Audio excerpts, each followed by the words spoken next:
So you have this Harbor Freight 4-gallon backpack sprayer and you're tired of pumping like this guy in the picture. What if I told you you could jerry rig this Harbor Freight 4-gallon backpack sprayer into a battery powered one pretty easily with minimal supplies, and then all you have to do is just turn on the system, right? Once you turn the system on, all you have to do is press this lever over here, which you would normally do, and bam, there it is. We are spraying like a boss. As soon as I let go, the pump is no longer running. So that is saving me battery and it's working like a boss. Here is another demo for you. So without any further delay, let me show you how you can convert your Harbor Freight 4-gallon backpack sprayer from a manual pump to an automated pump using a battery and a pump. Save yourself a lot of money, because if you go and look online, the big brands like DeWalt, Ryobi want at least $200 for this setup, but we are going to achieve all of this under $100, if not less. And of course, all the supplies which I'm using in this video are linked in the description of the video. So here are all the supplies we need to convert our Harbor Freight backpack sprayer into a battery powered one. So you need a water pump. This is a 12-volt pump, 2.5 amps, 1 gallon per minute. And you need some hose clamps.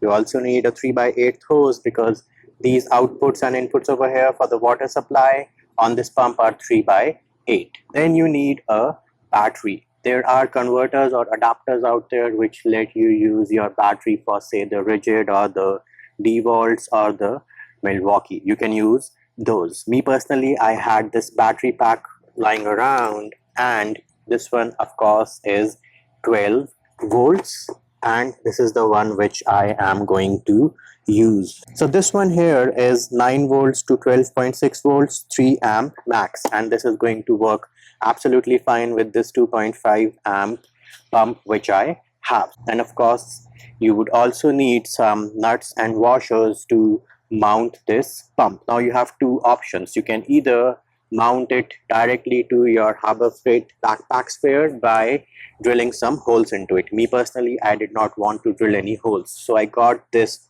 cutting board from Faberware, which is 11 by 14. One end already has this slot.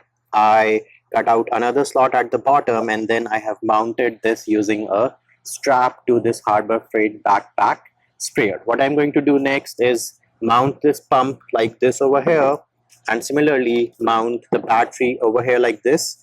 The only thing you need to keep in mind is that the output pipe has no obstruction from the battery. This is what we have done so far. We have mounted this pump to this cutting board using some nuts and bolts. Next up, we've also mounted the battery using some Velcro straps, and let me show you the other side of this cutting board. So here it is. These are the nuts and bolts for the pump, and there is the Velcro straps for the battery mounting, and I did have to use my jigsaw to cut in some slots over there. Next up, as we know that you should connect the battery in the end, the next thing we're going to do is we are going to disassemble this Harbor Freight pump, and we are going to remove this part over here so that we can insert our input pipe or the 3/8 hose in there.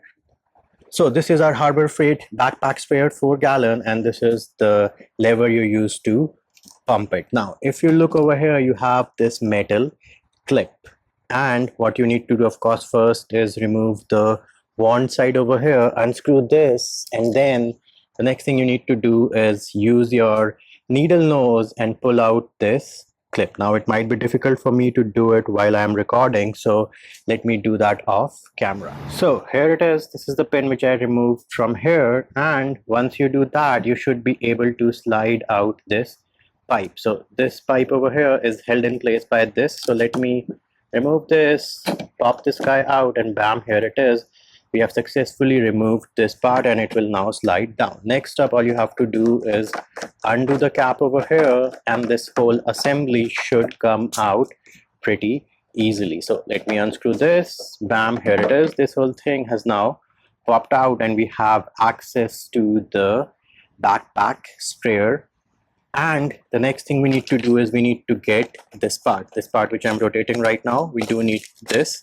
So all you have to do is pull it out like so. This whole thing is going to pull out. You have this rubber washer over here. You can keep it safe, but now you should be able to get this cap. So here it is. Let me go ahead and do that. I'm a bit finicky right now trying to record and do things at the same time, but here it is. We have our cap. So this opening here on the backpack sprayer is around 3 inches, and you can use anything over here because from here in we're going to put in our input pipe or the input hose, which is going to go into the pump. I use this Nutella lid, cut it off, and here it is. We can put it like so, and then use this cap which we have just removed and screw it into place, and that should take care of that. Drill a hole through here wherein you can put in our 3/8 hose.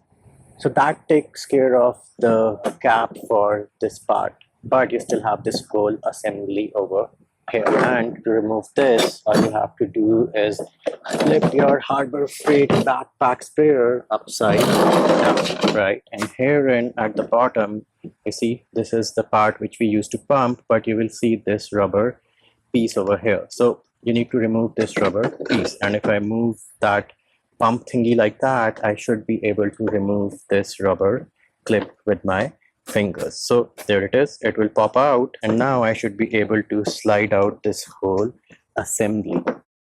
Next thing we're going to do is we are going to take our 3/8 hose, clamp it on here on the input of the pump. The other end is going to go inside the backpack sprayer, and then we have to use this wand which we get with the backpack sprayer.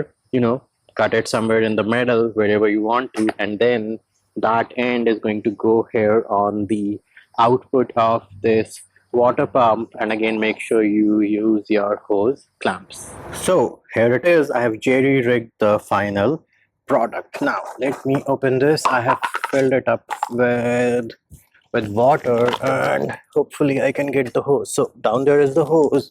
I had to cut a hole over here so that I can put in my 3/8 hose, and then it is clamped over here. This is the input. This here is the output. I had to cut the wand a little, but again I have clamped it down over here, and of course it is filled with water, and I've made the connections positive and negative over there. Let's see if it can focus. And now it's time for the real test. Let us go ahead and turn this on.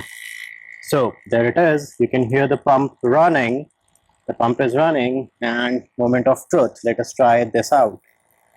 So it is priming right now, and bam, we have water pumping, working like a boss. Woohoo! Oh, and before I forget, this pump over here has a screw on the top over here which you can actually adjust so that the pump is not running when the valve here on the wand is closed. So here it is. Once I press the wand, it will start working and you can hear the noise, but as soon as I let go, the pump is no longer running. So that is a pretty nice feature as well. Make sure you adjust that screw accordingly per your needs.